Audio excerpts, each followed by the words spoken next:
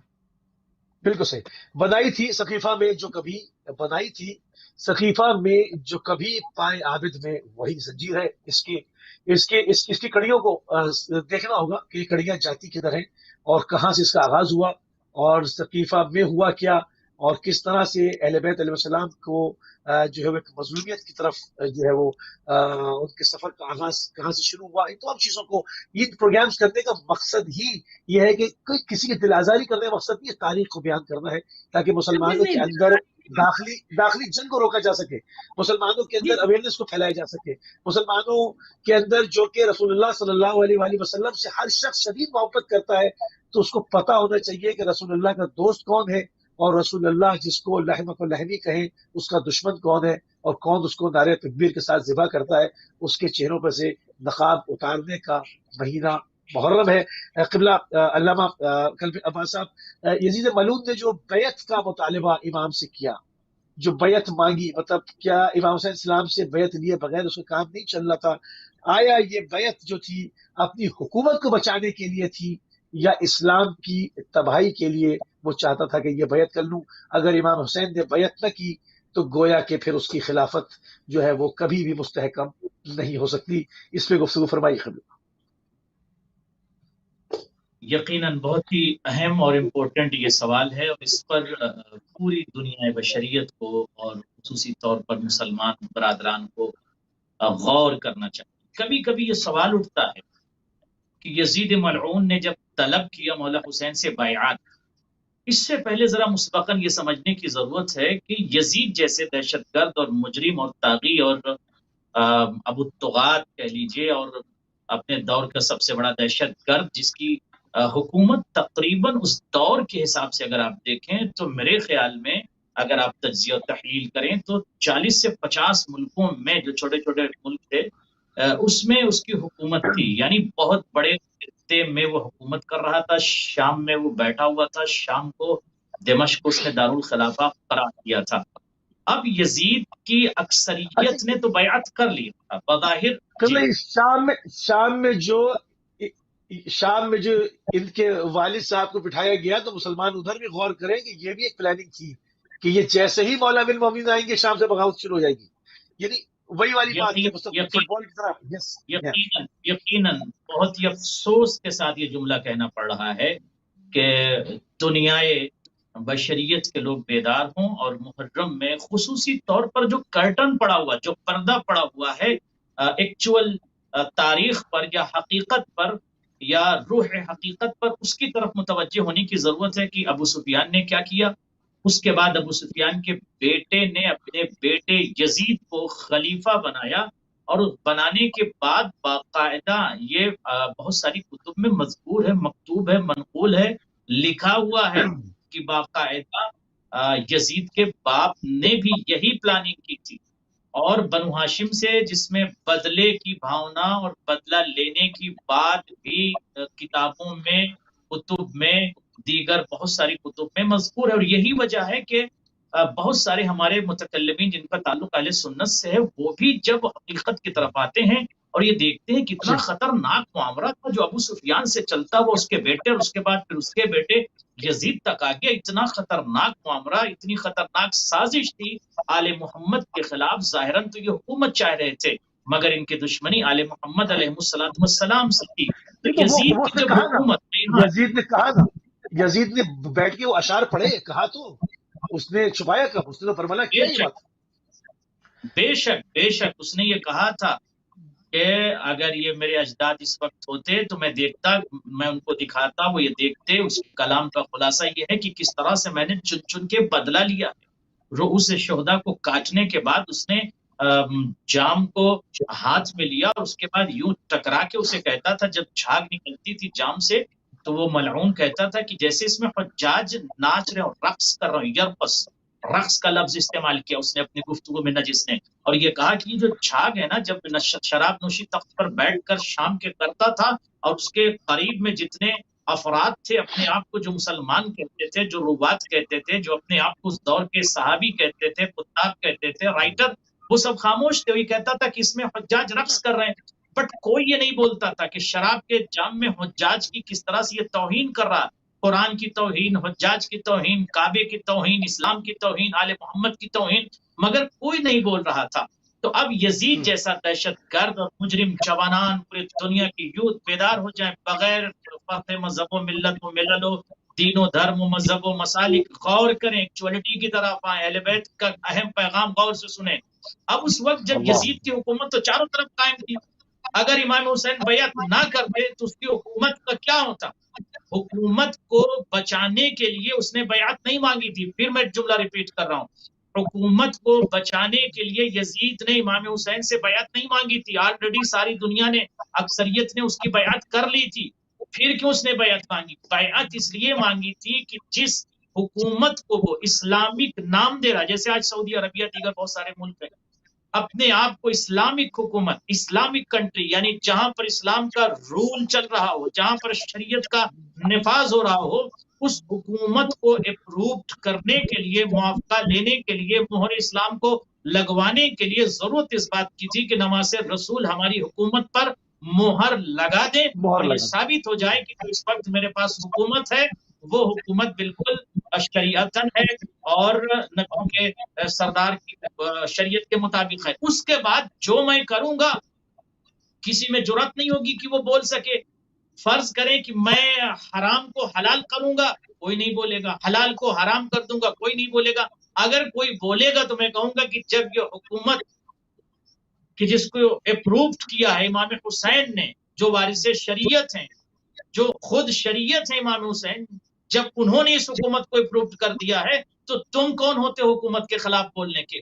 تو یزید کا جو اصل منشا اور ہدف اور مقصد تھا کہ اس حکومت کو حسین علیہ السلام یا اس خلافت کو حسین علیہ السلام اپنی بیعت کے ذریعے سے اپرووڈ کر دیں تاکہ میں اسلام کو دنیا سے ختم کر سکوں، پوری دنیا سے شریعت کو مٹا سکوں اور پوری دنیا سے یہ اسلام ختم ہو جائے. تو مظلوم کربلا نے اگر بیعت کا انکار کیا تو صرف اس لیے نہیں کہ دور ماضی کا یزید مٹ جائے یا صرف یزید کو ٹارگٹ کرنا تھا، نہیں، یزیدی فکر کو ختم کرنا ہے مظلوم کربلا کا مقصد، یزیدی مشن کو ختم کرنا ہے مظلوم کربلا کا مشن. آپ دیکھیں کہ اس دور کا اگر یزید شرابی تھا، گنہگار تھا، تو کسی دور کا اگر وہ شرابی نہ ہوتا تو کیا معصوم بیعت کر لیتا؟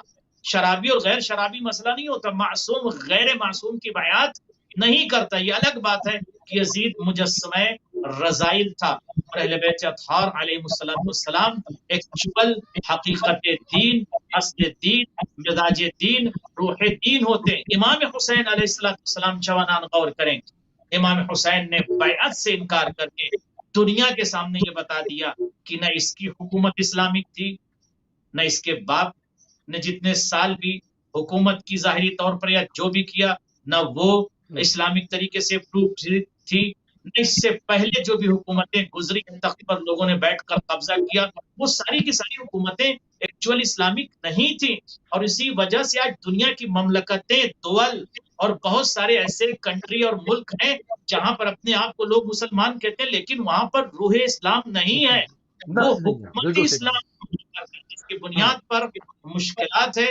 اور آج مسلمان دنیا میں عار اور اپنی ذلت محسوس کرتا ہے. کاش امام حسین علیہ السلام کا وہ جملہ موت فی عز خیر من حیات فی الظلم، مولا حسین فرماتے ہیں کہ ذلت کی زندگی سے بہتر موت ہے. ذلت کی ہے دنیا کے مسلمانوں بیدار ہو جاؤ، اے جہان انسانی آغاز محرم ہو گیا، بیدار ہو جاؤ. ذلت کی زندگی سے موت بہتر ہے. اس کا مطلب مولا نے مزاج کائنات کو دیکھ لیا تھا اور یہ سمجھ لیا تھا کہ اس وقت کے جو افراد ہیں ان کا مزاج کیا ہے. اور امام کا پیغام یہ جزئی نہیں ہے، یہ کوئی ریف کے لیے، ریاف کے لیے، قرا کے لیے، بلدان کے لیے نہیں، بلکہ دول اور مملکت کائنات کے لیے کہ لوگوں موت بہتر ہے ذلت کی زندگی سے. لہٰذا کسی بھی زمانے کا طاغی ہو، دہشت گرد ہو، طغات ہو، باطل ہو، اس کے سامنے کھڑے ہو جاؤ. ایک اور حدیث پیش کروں گا اور اس کے بعد یہ بسم جملہ اللہ. مکمل ہو جائے گا. لا یکمل العقل الا باتباع الحق قال الحسین علیہ السلام. ایک مرتبہ دنیا بشریت کو خطاب کرتے ہوئے مولا حسین نے یہ آواز دے کر کہا یاد رکھو تمہاری عقل مکمل ہو نہیں سکتی جب تک تم اتباع حق نہ کرو. اس کا مطلب وہ افراد جو باطل کے قدموں میں اپنے سر کو ڈالے ہوئے تھے، وہ افراد جو مملکت کے سامنے سر جھکائے ہوئے تھے، وہ افراد جو تخت و تاج و حکومت کے غلام تھے، وہ افراد جو حق سے دور ہیں، ان کے لیے مولا نے کہا کہ اپنے آپ کو عقل مند ہونے کے لیے یہ ثابت نہ کرو کہ تم عقل مند ہو. عقل مند اس وقت ہوگے جب تم حق کی پیروی کرو، اور حق ایکچوئل آل محمد علیہ السلام ہے. تو عالم بشریت کے لیے امام حسین کا پیغام ہے حق کو ہمیشہ حق کے پیچھے چلو، حق کی اتباع کرو، اور حقی اہل بیت اطہار ہیں. اہل بیت کے مقابل میں جو بھی آئے گا وہ باطل ہے، وہ فنا ہے سبحان اللہ. اور اس کی تباہی. سبحان اللہ. بہت ہی خوبصورت طریقے سے آپ نے جو بیعت مانگی گئی تھی اور اس کے پس پردہ کیا اعزاز و مقاصد تھے اور ان تمام چیزوں کو آپ نے بیان کیا. دشمنی حیدر کرار کی روکے نہ رکی، دشمنی حیدر کرار کی روکے نہ رکی، یہ بدر کی آگ تھی جو کرب و بدر تک پہنچی. تو اس کی کڑیاں جو ہے وہ ناظرین وہیں سے ملتی ہیں جہاں سے بار بار آپ کو جو ہے اس طرف مطلع کیا جا رہا ہے، بتایا جا رہا ہے کہ یہ سب شیطان کا بچھایا ہوا جال ہے جس میں مکڑی کی طرح جو ہے وہ ایک مکڑی کا جال، اس کے اندر لوگ جو ہے وہ اس کے اندر تیر رہے ہیں. جب تک آپ اس کو شگافتہ نہیں کریں گے، حق طلب نہیں کریں گے. اور پروردگار یہ مطلب یہ بڑا، میرے ساتھ دو علماء اس وقت چوٹی کے ماشاءاللہ موجود ہیں.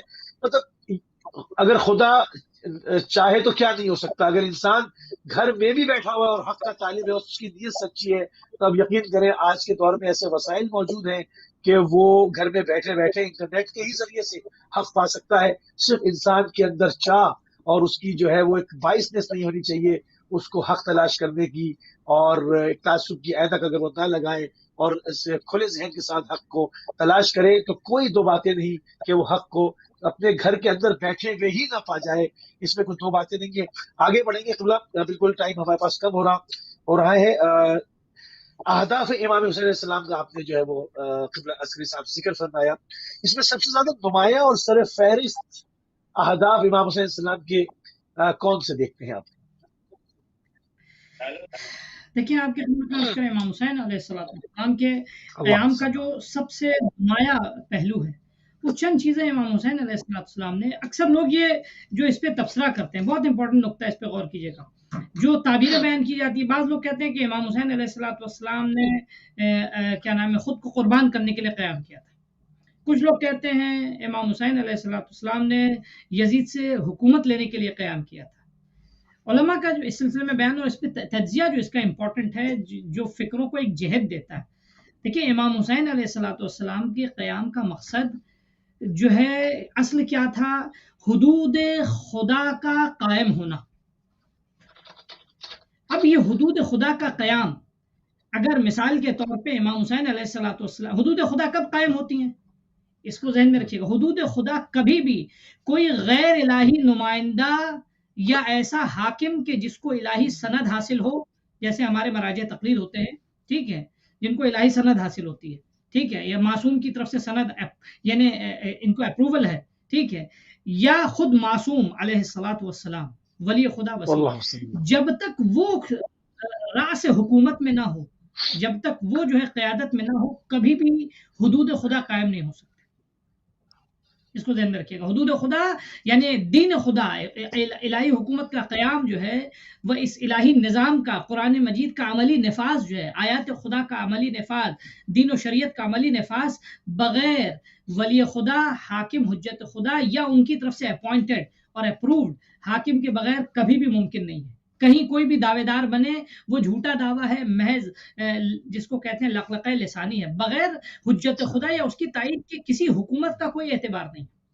میں بلا یعنی کسی یعنی اسپیسیفائی کیے ہوئے کسی حکومت کو کوئی لاکھ وہ اسلامی اپنے اوپر مثال کے طور پہ یعنی لیبل لگا لیں، لیکن اسلامی حکومت صرف کس شرط کے ساتھ ہو سکتی ہے؟ یا راس الحکومت میں معصوم ہو یا معصوم کی طرف سے اپوائنٹڈ کوئی شخص ہو، وإلا کسی حکومت کو مولا کائنات علیہ الصلوۃ والسلام کے زمانے میں، مولا کائنات کی خلافت کے دور میں جتنی بھی اسلامی سرحدیں تھی ہر جگہ حکومت برحق تھی، لیکن شام میں ناحق تھی۔ اس کی وجہ کیا؟ اس کا سبب، بنیادی سبب یہ ہے کہ شام کو کیا نام ہے مولا کائنات علیہ الصلوۃ والسلام کی تائید حاصل نہیں تھی۔ شام کی حکومت پہ جو سرغنہ بیٹھا تھا اس کو مولا کائنات کتنا عجیب دوہرا معیار ہے یہاں پر مسلمانوں کا، جہاں پر ہم تو آئمہ کے معتقد ہیں، امامت کے سسٹم کو مانتے ہیں، مگر جو لوگ خلافت راشدہ کے سسٹم کو مانتے ہیں وہاں پر مولا امیر المومنین کے پاس آ کر وہ کرائٹیریا تبدیل ہو جاتا ہے۔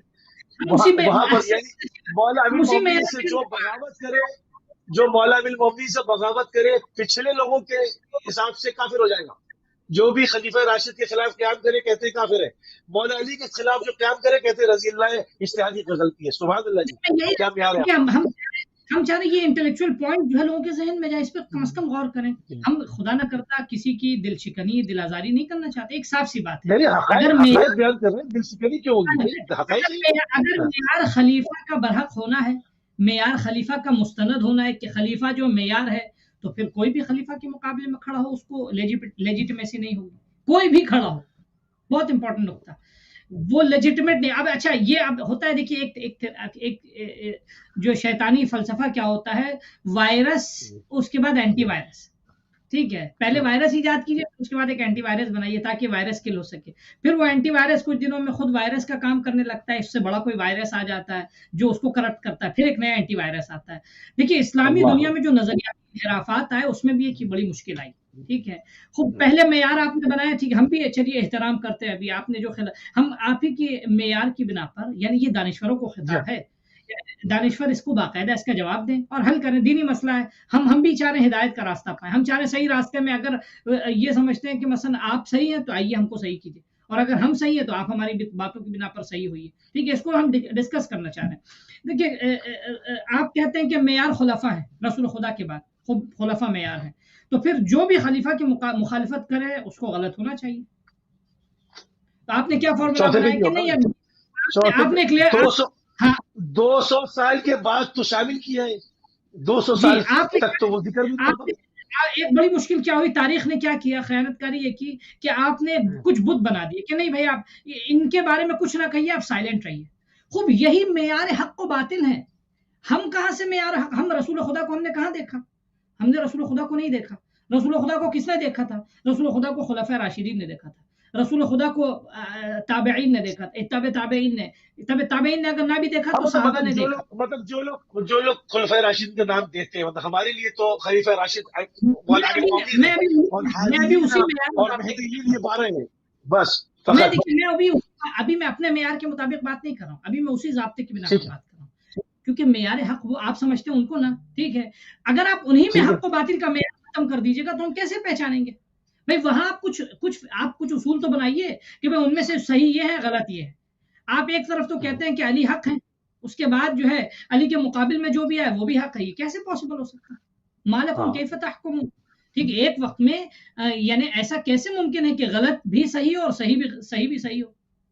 وہ یہاں جو ہے وہ ملا نصر الدین شاہ کا جو ہے وہ کیا نام ہے، وہ قصہ بڑا مشہور ہے، میں 2 منٹ میں 2 جملے میں جی کہ وہ قاضی تھے اور ان کے کورٹ میں جو ہے وہ کیس پہنچا، تو منچ کا منشی جو تھا، منشی نے پھر وہ ایک مدعی کو، یعنی وہ شخص جو کلیم کر رہا تھا، ٹھیک ہے، کہ میری فلاں شخص نے میری زمین ہڑپ کر لی، وہ مدعی آیا، پہلے اس نے اپنی دلیلیں بیان کی، اپنے پروفز دیے، اپنے کیا نام ہے سارے دستاویز دیے، جس کی بنا پر قاضی نے کہا کہ آپ بالکل صحیح کہتے ہو۔ خوب اس کے بعد جو مدعا علیہ یعنی جو ملزم جو تھا اس نے وہ آیا، وہ اپنے ڈیفنس میں جو ہے اپنی دلیلیں پیش کرنے لگا، اس کو سن کے پھر قاضی نے کہا کہ تم بھی بالکل صحیح کہتے ہو، ٹھیک ہے، سرکار یہ مدعی اور مدعا علیہ دونوں کیسے صحیح ہو سکتے ہیں؟ تو ملا نصر الدین کہتے ہیں تم بھی صحیح کہتے ہو۔